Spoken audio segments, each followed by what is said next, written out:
Hey, what is up guys, MKBHD here, and I'm in Seattle right now for a top secret project that you guys will see soon, but over the past couple days and for my trip to get here and so on, I've been testing a certain pair of new headphones. So you guys may have seen the pictures, you may have seen the tweets. It is already my new all-time favorite pair of wireless noise-canceling cans. This is over the Bose QC35 2s, this is over the Microsoft Surface headphones. It's the Sony WH1000x M3s.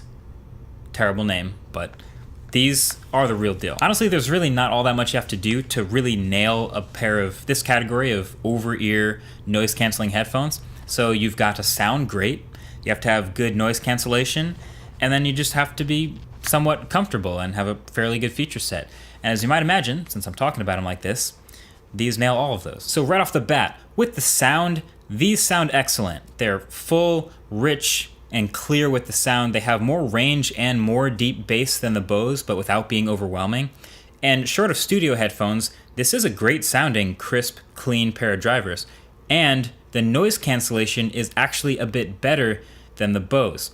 I was already sacrificing a little bit when I switched to Surface headphones. I think those Surface headphones had slightly worse sound and slightly worse active noise cancellation, but I loved the design and the comfort and the USB Type-C and the dials and all of that, so that put them over the top for me. These Sonys, though, sound better than both, are better at noise cancellation than both, and they have a great design. Basically, as soon as I heard these, I knew I liked them, and they've been sort of growing on me ever since.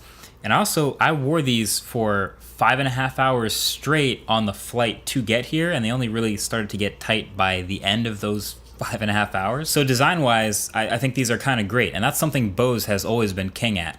These are lightweight like those, the cups have a good amount of padding, the top band is padded well, they're plenty flexible enough to not be squeezing your head all the time and getting uncomfortable. And then they beat the Bose by being USB Type-C. It's actually funny, a lot of people see these and immediately think this copper accent at the top, and it looks like the USB-C port. But it's not. That's actually the microphone at the top of both ear cups. The USB-C port is down here at the bottom. But yeah, you can use the same charger as you already have for your phone or your laptop or whatever other USB-C things you have. And the battery life lives up to the 20+ hours, longer than the Surface headphones. It's great. Okay, I'm really raving about these. I'm making them sound pretty perfect. Trust me though, they're not perfect. Nothing's perfect. I think in an ideal world, I would combine these with the Surface headphones and their dials and their design. I think those function a little bit better. But here are some things about these that aren't quite perfect. First of all, my number one complaint is the controls. There are only 2 physical buttons on these. All the rest of the controls, all the rest of the work is all done by swiping and tapping on the right ear cup, which is a small touchpad. So double tap to play and pause, swiping up and down to change the volume, and forward and backward to change tracks. It can be a bit fidgety, it doesn't work every time, but you kind of get used to it. Another thing is when you take the headphones off, they just keep playing like normal headphones, but the Surface headphones would detect when you took them off your head and they'd pause, and when you put them back on, they would keep playing again.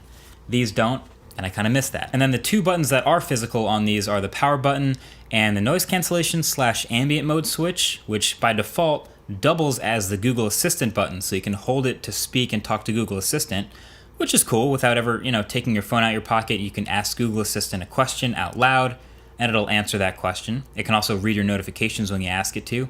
But even with all of that, I still prefer the Surface headphones physical dials still for volume. And then there is also what is known as the cold weather issue with these headphones.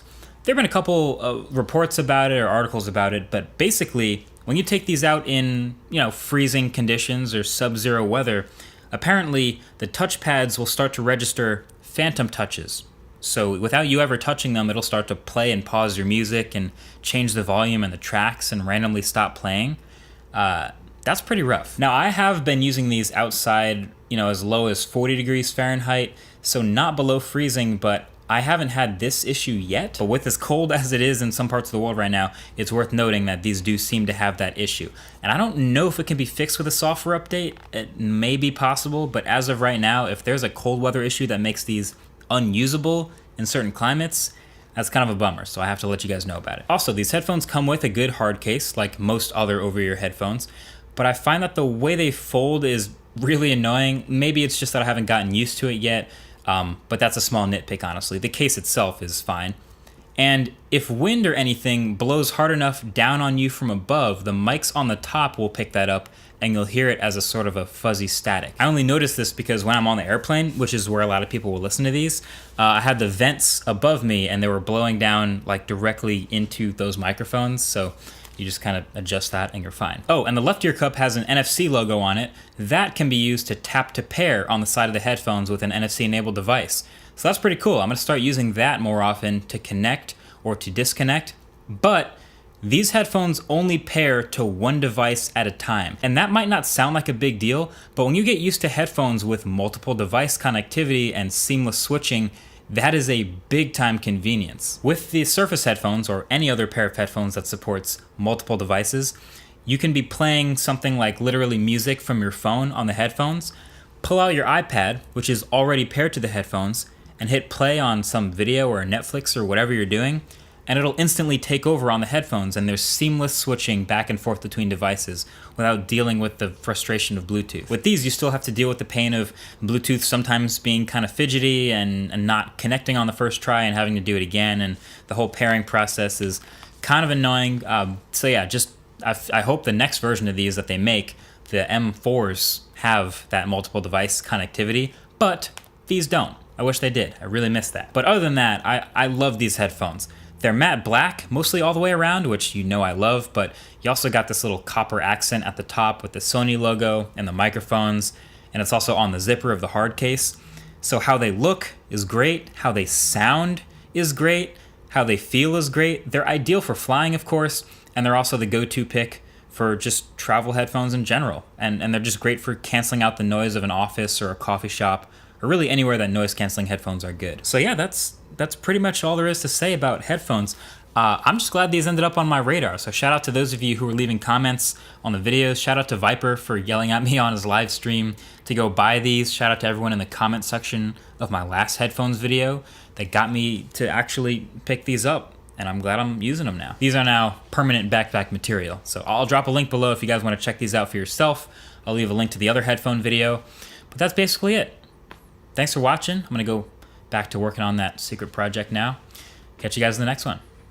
Peace.